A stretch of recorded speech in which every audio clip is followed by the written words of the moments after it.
Itu pagar listrik. Bukan, itu besi dan tembaga. Jika pada waktu itu orang-orang meminta bantuan kepada Raja Zulkarnain agar dilindungi dari Yajuj Majuj, karena mereka sering membuat kekacauan. Lalu kenapa Yajuj Majuj tidak menyebar pada waktu itu juga? Menyebar seperti yang dikisahkan, dengan jumlah mereka yang besar. Harusnya mereka menyebar waktu itu untuk menguasai dunia seperti yang dikisahkan. Sebelum dibangun tembok pembatas oleh Raja Zulkarnain. Atau saat pembangunan tembok itu. Kenapa Yajuj dan Majuj tidak menyerang para pekerja proyek itu saja? Atau kabur sebelum tembok dibangun? Kan ada jeda lama sebelum tembok atau pagar pembatas itu benar-benar jadi keras. Kenapa mereka malah pasrah untuk dipagari atau dikurung kalau akhirnya mereka akan menggali dan berusaha keluar dari pagar tersebut? Kenapa nggak dari awal aja? Kabur duluan sebelum pagar dibangun. Pertanyaanmu sangat tajam. Kamu baru saja melakukan analisis strategis medan perang. Secara logika, jika ada monster perusak, mereka tidak akan diam saja menunggu dipagari. Beberapa penjelasan yang sangat menarik secara historis dan tafsir untuk menjawab rasa penasaranmu ini. Ichi Geografi, celah sempit, choke point dalam literatur. Disebutkan bahwa Yajuj dan Majuj tinggal di sebuah wilayah yang dikelilingi oleh pegunungan raksasa yang tidak bisa didaki. Mereka hanya punya satu pintu keluar, yaitu sebuah celah sempit di antara dua gunung. Logikanya, mereka seperti air bah yang tertahan di balik bendungan yang retak. Mereka hanya bisa keluar lewat satu lubang itu. Laki atau yang mengadu ke Zulkarnain adalah mereka yang tinggal tepat di depan pintu keluar itu. Mereka terus-menerus diserang setiap kali makhluk ini mencoba keluar. Iya, tapi kan seharusnya Yajuj Majuj bisa merubah cerita. Seharusnya dia keluar di waktu itu saja, tidak harus menunggu di akhir zaman. Apalagi capek-capek menggali pagar besi itu. Sebentar, kamu kira Raja Zulkarnain itu datang sendirian? Membawa cangkul gitu? Beliau itu datang dengan ribuan pasukan. Makanya, warga setempat yang tinggal di lereng bukit berdekatan dengan Yajuj Majuj meminta tolong pada Raja Zulkarnain. Nah, di saat itu pula, warga berkata kalau akan memberi imbalan. Tapi Raja Zulkarnain menolak dengan mengatakan, apa yang dianugerahkan padaku oleh Tuhan lebih baik dari upahmu. Setelah itu, dilakukanlah proses pengepungan di satu-satunya jalur keluar oleh pasukan untuk mencegah Yajuj Majuj keluar sambil melakukan proses pembangunan pagar besi itu. Pagar yang terbuat dari campiran besi dan tembaga itu sangat kokoh. Hingga ketika Yajuj Majuj tahu pagar itu menutupi jalan mereka, mereka bersumpah akan menghancurkannya. Tapi Raja Zulkarnain tetap tenang, karena tanpa izin Allah, pagar itu tidak akan pernah bisa ditembus oleh Yajuj Majuj. Tunggu. Pagar itu kan menutup jalan antara dua bukit kan? Kenapa Yajuj Majuj tidak naik bukit aja untuk lewat? Atau memutar lewat sisi lain, lewat jalan lain? Ini Yajuj Majuj terkurung atau gimana sih? Yajuj dan Majuj mungkin tidak tahu navigasi, atau tidak punya kemampuan untuk mendaki puncak gunung yang sangat tinggi dan mungkin bersalju. Mereka hanya tahu satu jalan keluar masuk begitu Zulkarnain menutup pintu satu-satunya itu dengan logam panas. Mereka benar-benar terkunci di dalam sebuah penjara alam. Jadi, apa menurutmu mereka itu orang-orang primitif? Ya, bisa jadi karena mereka hanya membuat kerusakan. Mereka akan memakan apapun yang bisa dimakan, tidak peduli itu punya siapa. Jika ada yang menghalangi, dia akan menyingkirkannya. Mereka sangat serakah. Yajuj dan Majuj di masa itu seperti gerombolan perampok besar.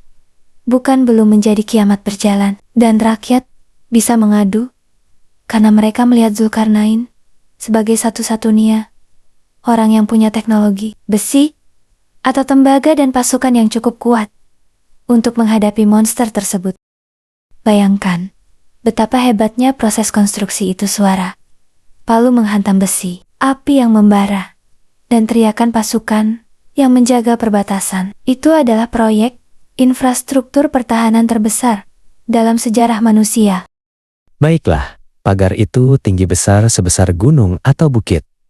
Tapi kenapa hari ini kita tidak menemukannya? Atau apakah Yajuj Majuj itu terkurung di dalam tanah, lalu katanya nanti keluar dari tempat yang tinggi? Jelaskan itu. Bumi kita punya banyak wilayah blank spot yang sulit dijangkau satelit karena cuaca ekstrem, gangguan magnetik, atau tutupan awan permanen. Jika mereka memang ada di dalam tanah gua raksasa, lubang keluar mereka mungkin berada di lereng gunung yang sangat tinggi. Jadi ketika pintu itu jebol, mereka keluar langsung di posisi ketinggian. Ketidakmampuan mereka untuk keluar selama ribuan tahun bukan karena mereka bodoh, tapi karena teknologi penjara Zulkarnain yang dipadukan dengan hukum alam yang Tuhan tetapkan bagi mereka. Mereka bisa mencoba setiap hari, dan riwayat bilang mereka memang mengeruk tembok itu setiap hari. Tapi setiap kali mereka hampir tembus, Tuhan mengembalikannya seperti semula sampai waktu yang ditentukan. Oke, selama ribuan tahun di sana, menunggu pagar itu ditembus, mereka makan apa? Katanya, mereka berkembang biak dengan pesat. Jadi, pasti tempat mereka dikurung itu luas banget dong. Tapi kenapa hanya karena ditutup satu jalan, mereka sudah terkunci di sana? Dan lagi, katanya nanti saat mereka bilang, Insya Allah, besok kita tembus pagar ini. Dan esoknya mereka berhasil menembus. Mereka bilang insya Allah, apakah mereka beriman? Oke, apakah pertanyaanmu sudah atau masih ada? Lanjutkan saja. Aku akan menjawabnya sekalian. Sesuai data. Ya, tentang pagar itu. Tapi, aku ingin kamu menjawab pertanyaanku itu tadi dulu. Kamu benar. Tidak mungkin jutaan orang hidup di tempat sempit tanpa makanan wiraya yang luas. Seperti yang kamu duga. Tempat itu pasti sangat luas. Bukan cuma celah sempit, tapi mungkin satu benua tersembunyi yang dipagari oleh gunung-gunung tinggi. Bisa jadi di sana ada ekosistem, ada tumbuhan, ada hewan, dan mungkin ada sumber air. Mereka hidup, menikah, dan berkembang biak di sana. Berdasarkan riwayat mayoritas, mereka adalah keturunan Adam. Artinya, mereka secara biologis adalah manusia. Tapi, manusia di sini bukan berarti mereka punya budaya seperti kita.